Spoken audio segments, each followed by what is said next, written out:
Саламатсыздар ма, құрметті білім алушылар? Кәсіптік дағдыларға ие болу және бекіту жөніндегі практика.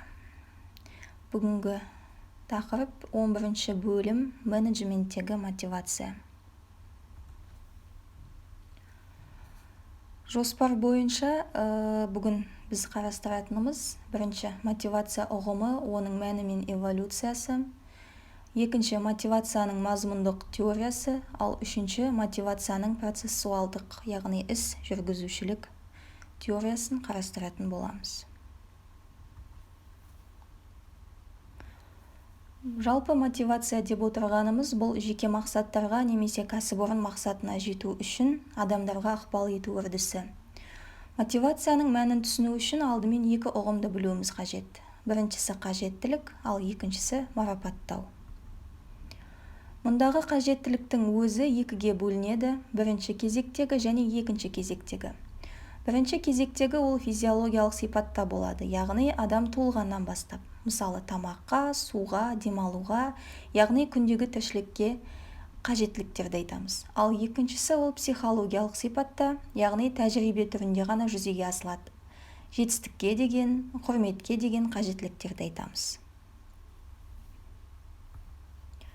Қажеттіліктерді тікелей бақылау немесе өлшеу мүмкін емес. Себебі адамдардың мінез құлқы алуан түрлі болғандықтан, олардың қажеттілігі де әртүрлі болып келеді. Жұмыстардың өзара байланыстығы, ақпараттың жеткіліксіздігі, технологияның жаңаруына байланысты қызметкерлердің ауысуының өзі мотивацияның күрделуіне әкеліп соқтырады. Адамдарды тиімді қызметке тарту үшін біз мотивацияның мына әдісін жиі пайдаланамыз. Ол сыйлық тапсыру. Сыйлық тапсыру дегеніміз ол әрбір адам үшін өте маңызды және қымбат болып келеді. Адамдардың талғамы әртүрлі болғандықтан, оларға берілетін сыйлықтар да әртүрлі болуы қажет. Марапат дегеніміз, яғни осы сыйлық тапсыру, ол екіге бөлінеді: ішкі марапат және сыртқы марапат. Ішкі деп отырғанымыз ол жұмыстың өзінен жүзеге асады. Мысалы, нәтижеге қол жеткізу сезімі, өзін құрметтеу, жұмыс барысындағы достық пен қарым-қатынас арқылы іштей марапаттау. Ал сыртқы деп отырғанымыз оны сырттағы ұйымдар жүзеге асырады. Мысалы, еңбек ақысын өсіру, қызметін жоғарылату және тағы басқалары.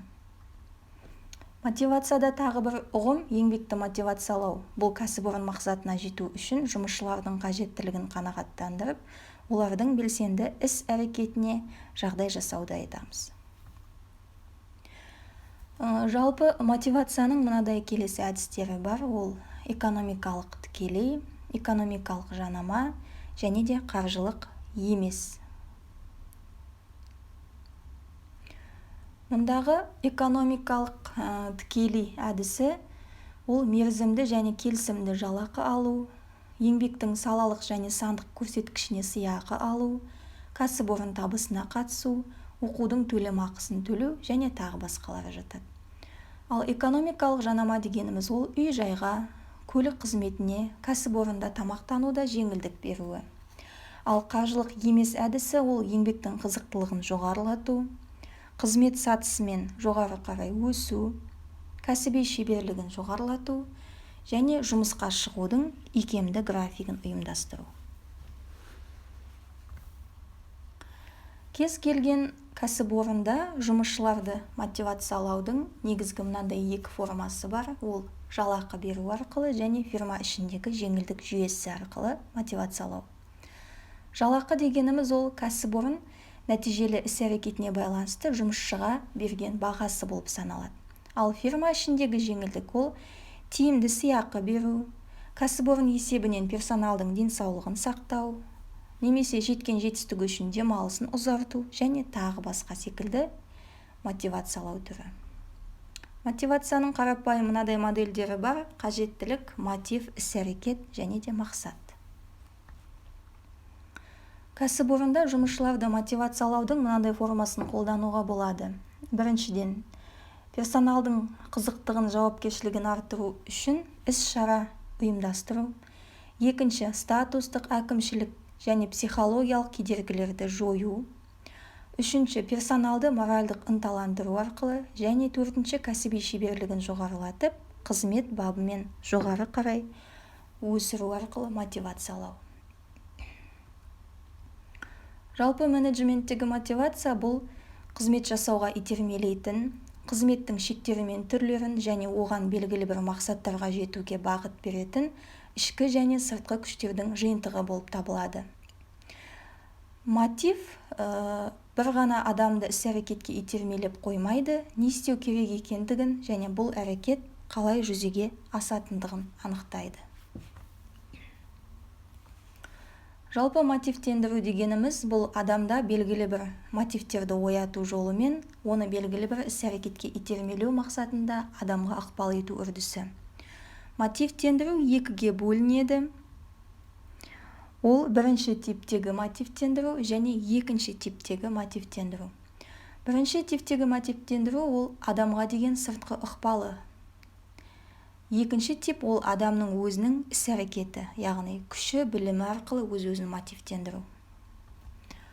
Жалпы мотивацияны теория жүзінде қарастырсақ, ол екіге бөлінеді: мазмұнды және процессуалды. Мазмұнды теориясына Маслоудың қажеттіліктер иерархиясы, Герцбергтің қосфакторлы теориясы және Макклелландтың қажеттілік теориясы жатады. Ал процессуалды түріне күту теориясы, әділет теориясы және мотивацияның Портер-Лоулер моделін жатқызамыз.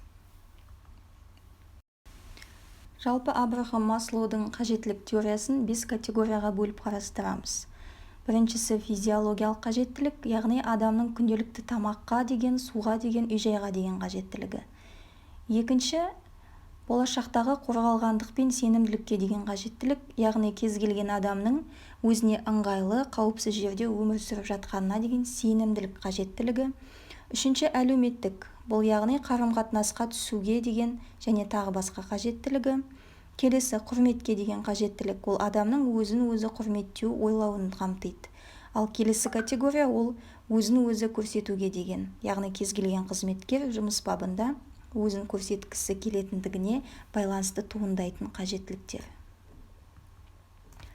Келесі, Дэвид Макклелланд мотивациясының теориясы ол басқарудың жетілдіру мен мотивация теориясында басты рөлді сұраныс атқарады делінген болатын. Бұл сұраныстың өзі үшке бөлінеді: табысқа жетуге талпыну, билікке талпыну және де қадірленуге талпыну.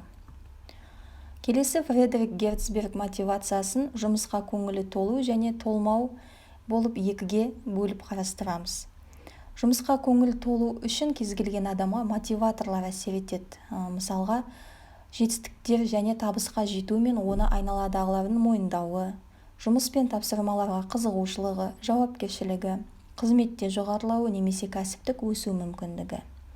Ал жұмысқа көңілі толмауына әсер ететін факторлар ол кәсіпорынның басқару тәсілі, ұйым саясаты, еңбек шарты, жеке аралық қатынастар, жалақысы, сенімсіздігі, немесе осы қызметінің кез келген адамның жеке өміріне деген әсері адамның жұмысқа көңілінің толмауына әкеліп соқтыруы мүмкін. Келесі, мотивацияның процессуалды теориясы ол үшке бөлінеді: күту теориясы, әділет теориясы және Портер-Лоулер моделі. Күту теориясы, яғни кез келген адам болашақтан бір нәрсені күтетіні анық. Бұл теорияға сәйкес адамның көздеген мақсатына жету мотивацияның қажетті шарты болып табылады. Ал әділет теориясы, бұл теория бойынша адамдар жұмсаған күш-жігерімен алынған нәтиже үшін берілген марапатын дәл осылай қызмет жасап марапат алған адаммен үнемі салыстырады. Яғни әділетті түрде марапат берілді ме, жоқ па деген секілді. Портер-Лоулер моделі. Бұл ғалымдар осы күту теориясы мен әділет теориясын біріктіре отырып мотивация теориясын жасаған. Назарларыңызға рахмет.